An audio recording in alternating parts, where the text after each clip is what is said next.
कार्यक्रम के पुण्यार्चक हैं स्वर्गीय श्री रमणलाल तानाजी सा जैन एवं स्वर्गीय श्रीमती बिजकोर बाई रमणलाल जैन जी की पुण्य स्मृति में श्री विजय कुमार रमणलाल जैन, श्रीमती मंगला विजय कुमार, पुत्र पुत्रवधू श्री विपुल विजय कुमार, श्रीमती सोनाली विपुल जैन, पौत्र तीर्थेश विपुल जैन, पता पारोला जिला जलगांव महाराष्ट्र, पुत्री दामाद श्रीमती ममता जितेंद्र जैन, श्री जितेंद्र वसंतलाल जैन, दोहित्र अनीश जितेंद्र जैन, समय जितेंद्र जैन, पिंपलगांव महाराष्ट्र।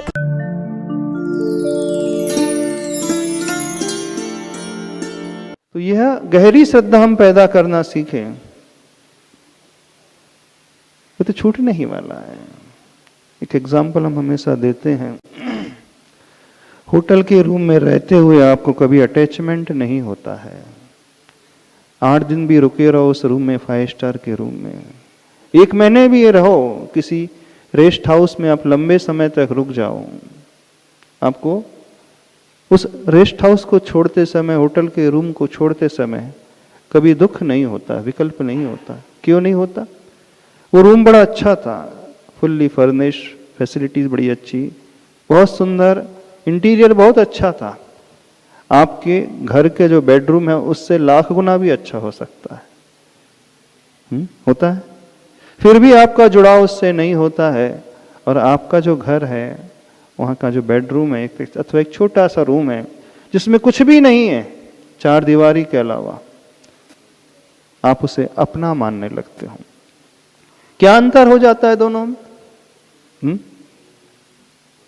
क्यों? जबकि वो बहुत अच्छा है, होटल का रूम, 5 स्टार का रूम, वो आपको प्रभावित नहीं कर रहा है, और जो जिसमें कुछ भी नहीं है वो आपको प्रभावित करने लगता है। क्यों ऐसा होता है? हम उससे अपना मान लिया, और साथ में यह भी मान लिया कि हमेशा रहेगा। और होटल के रूम में ये तो 4 दिन में छोड़ना ही है, मेरा है ही नहीं। तो सारा खेल जो है मैं और मेरेपन का है।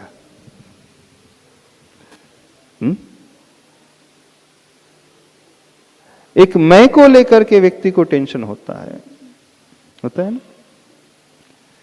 मैं बड़ा, मैं सुंदर, मैं पैसे वाला, मैं गुणवान, मैं अच्छा, मैं इस डेजिग्नेशन में हूं, मेरी आज्ञा सारी मानी जाती है। एक मैं को लेकर के भाव पैदा हो जाता है। जब वो छूटता है तो भी उसे विकल्प होता है, टेंशन होता है, छूटता है ना। और एक मेरेपन को लेकर के विकल्प पैदा होता है। आपने इस घर को अपना मान लिया, हमेशा के लिए अपना मान लिया, फिर वो छूटता है तो टेंशन होता है। इसका सीधा सा समाधान इतना ही है, हम संसार की हर घटनाक्रम को अपने से जब भिन्न रखते हुए देखेंगे, हमसे जो अलग ही है तो उससे जुड़ाव ही नहीं होगा, अटैचमेंट ही नहीं होगा। और जब जुड़ाव ही नहीं होगा तो उसके छूटने पर कोई ऐसा भाव ही नहीं ये जा रहा है। जिन्होंने अपने आप को उस स्थान तक पहुंचाया है, जिन भगवान की हम बात कर रहे हैं, प्रभु की हम बात करते हैं, जिन गुरु की हम बात करते हैं, वे हमेशा सुखी क्यों माने जाते हैं? गुरु को हमेशा सुखी माना जाता है ना। जो मुनि होते हैं वे हमेशा आनंद में रहते हैं, जबकि उनके पास कुछ भी नहीं होता, और आपके पास ढेर सारा बहुत कुछ है, फिर भी आप हमेशा तनाव में रहते हैं, टेंशन में रहते हैं, प्रॉब्लम में रहते हैं। जिनके पास कुछ नहीं है वो आनंद में है, और जिनके पास बहुत कुछ है वो उतना ही दुखी है, विकल्पों में है। होना तो उल्टा चाहिए था, नहीं चाहिए था। क्यों? जिनके तन में एक धागा भी नहीं है, जिनका अपना कोई घर नहीं, परिवार नहीं, यहां तक कि अपना शरीर भी नहीं, उन्हें ज्यादा विकल्प होना चाहिए, दुखी होना चाहिए था, चिंता होना चाहिए था ना। मेरे पास कुछ भी नहीं है, क्या होगा? और आपके पास बहुत बड़ा बैंक बैलेंस है, बहुत बड़ा मकान है, गाड़ी है, सब कुछ है आपके पास, परिवार है, बच्चे हैं, माँ है, पिता है, भाई है, बहन है, ना जाने क्या क्या है आपके पास, सब कुछ है। फिर तो आप और आनंद में रहना चाहिए था। तो समझना, जब जब उन वस्तुओं को, उन व्यक्तियों को हम अपना मानने लगते हैं अथवा अपने नेम एंड फेम को अपना मानने लगते हैं, दोनों ही चीज को साथ ले रहे हैं। बस वहीं से सारे प्रॉब्लम की जड़ जो है शुरू होती है। तो जो गुरु, जो मुनि, जो साधु हमेशा बड़े आनंद में रहते हैं, उनके आनंद का सिर्फ एक ही राज है, किसी से जुड़ना ही नहीं, किसी को अपनाना ही नहीं, किसी को कुछ कहना ही नहीं। अब आप कहोगे यदि हम किसी को अपना ना कहें, किसी को अपनाएं ना, ये तो निष्ठुरता हो जाएगी, निष्ठुरता हो जाएगी, ये तो अच्छा नहीं माना जाता। संसार में तो वह व्यक्ति अच्छा माना जाए तो सबके कल्याण की बात करता है, सबको अपनाता है, सबके बारे में सोचता है, सबको ऊपर उठाने की बात करता है। ऐसे ही है ना, धर्म तो वही कहता है। क्या कहता है धर्म? सबके दुख दूर कर दे हम, सबको सुखी बना दे हम, सबके जीवन में खुशियां ही खुशियां हम ला दें, किसी का अभाव, किसी का प्रकार का अभाव किसी के जीवन में ना हो, कोई कष्ट किसी के जीवन में ना हो। इससे बड़ा धर्म तो कुछ होता ही नहीं। और हम कह रहे हैं किसी को नहीं अपनाना।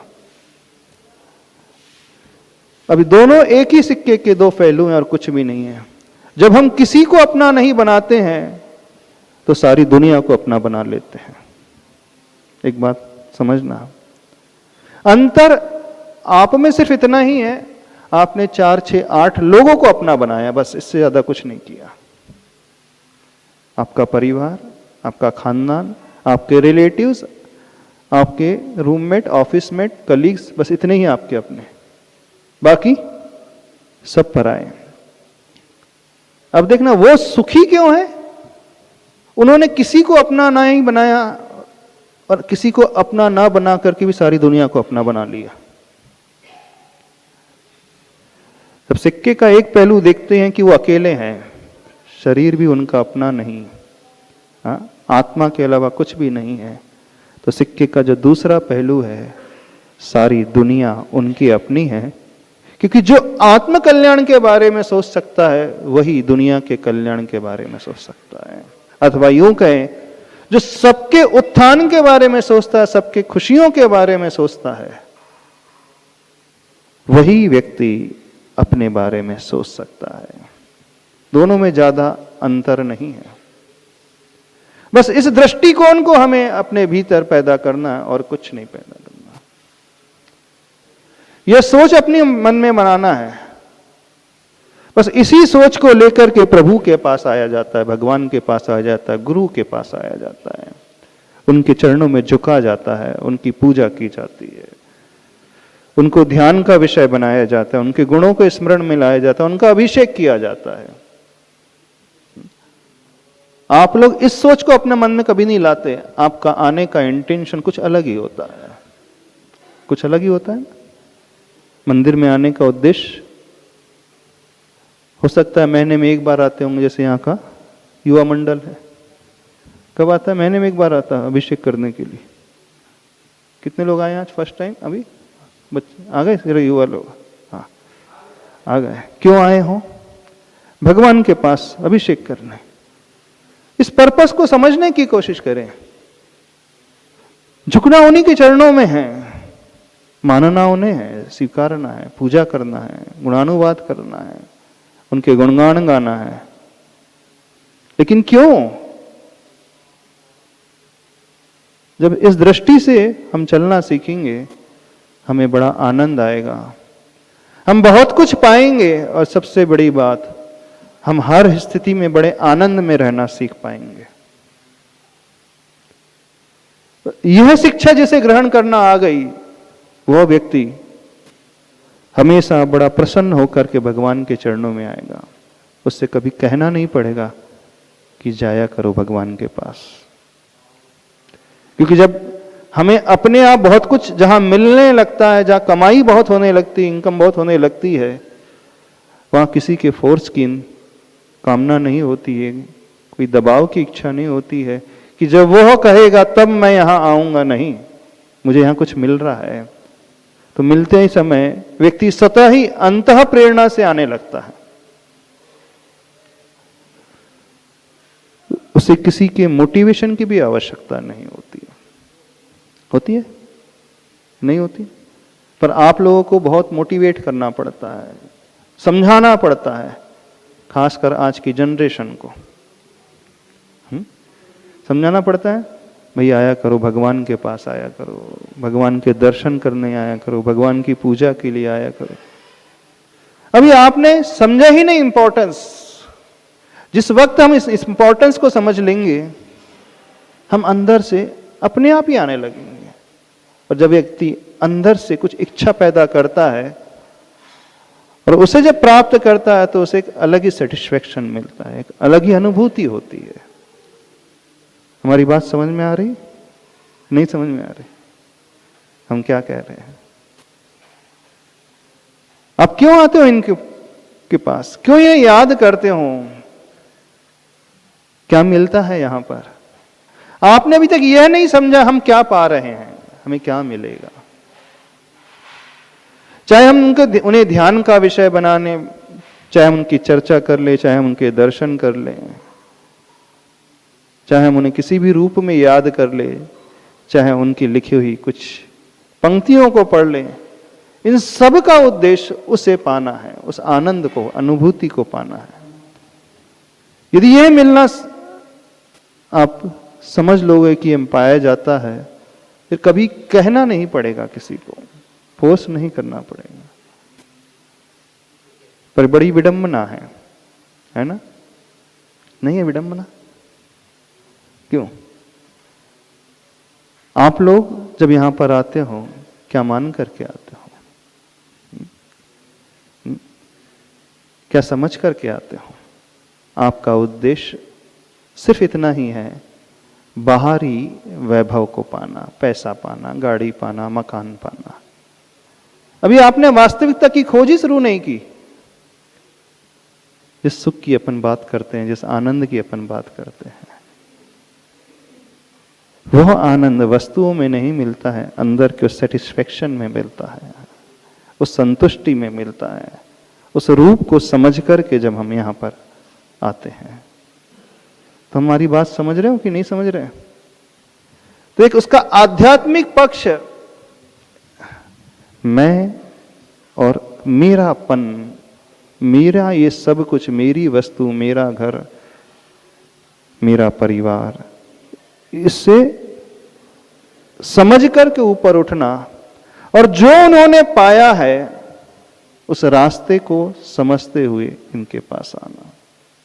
जैसे उन्होंने पाया है, जो उन्होंने पाया और जैसा उन्होंने पाया है, इस पर चल करके उन्होंने पाया है, यदि हम उसे देखने की कोशिश कर लेंगे तो कुछ बहुत अलग ही पाएंगे।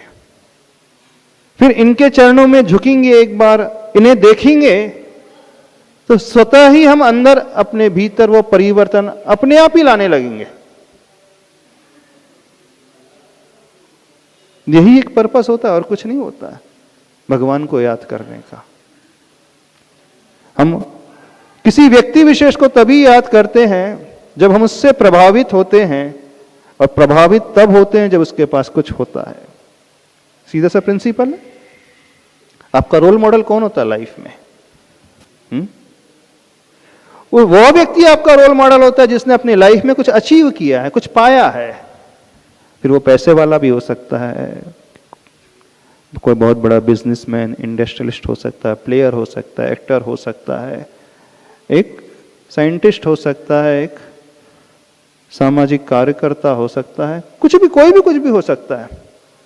तभी वो हमें याद आता है, तभी हम उसके बारे में सोचते हैं कि हमसे बढ़कर के उसने कुछ पाया है, उसने वो पाया जो हमारे पास नहीं है, तभी हम उसे खोजते हैं।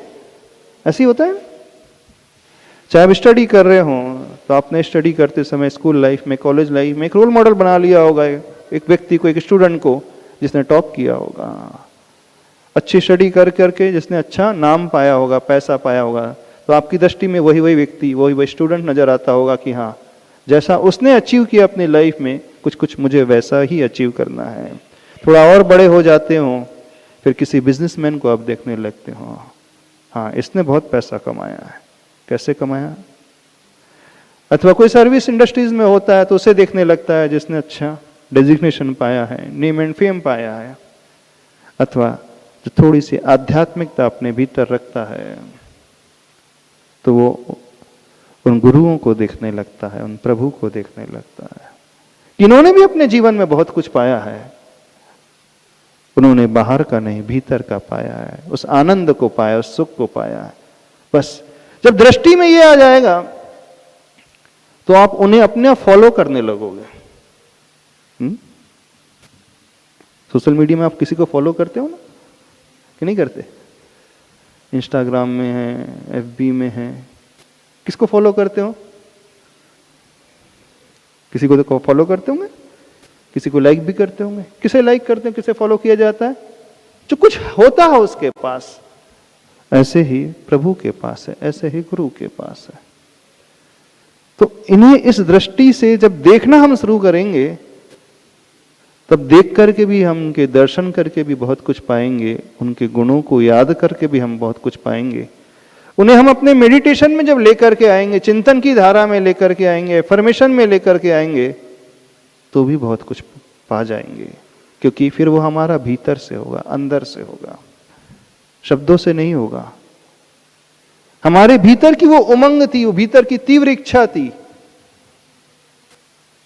कैसे भी इच्छा पैदा हुई थी? हमने अपने से ऊपर उसे देखा था, एक रोल मॉडल के रूप में देखा था, उसके अचीवमेंट को देखा था। तो जीवन में ऐसे रोल मॉडल अथवा ऐसे व्यक्तित्व अवश्य होना चाहिए। उन व्यक्तित्व को जब हम अपने ध्यान का विषय बनाते हैं, अंदर से सोचते हैं उनके बारे में, तो फिर हमारे सबकॉन्शियस माइंड में धीरे धीरे वो फीड होने लगते हैं। उनके गुण जो हैं धीरे धीरे पहुंचने लगते हैं। फिर हमारा सबकॉन्शियस माइंड उस ओर प्रिपेयर होने लगता है, क्योंकि हमारा जीवन, हमारा नेचर, हमारे संस्कार, हमारा व्यवहार, हमारी आदत हमारा कॉन्शियस माइंड नहीं बनाता है, हमारा सबकॉन्शियस माइंड बनाता है। कॉन्शियस माइंड में तो प्रेजेंट में हमने देख लिया, सुन लिया, छोड़ दिया, लेकिन सबकॉन्शियस माइंड में जो अवचेतन मन में जो पहुंच चुका है, वो गहरा एक अमिट छाप छोड़ चुका है, वो ही हमें उस रूप से बनाता है। तो यदि हम अपने भीतर कुछ अच्छा परिवर्तन लाना चाहते हैं, कुछ ऊपर अच्छे से उठाना चाहते हैं अपने आप को, कुछ स्थायित्व चाहते हैं जो लॉन्ग लास्टिंग हो हमारे साथ, वो तब संभव हो सकता है जब उनके गुणों को हम अपने सबकॉन्शियस माइंड में फीड कर लें।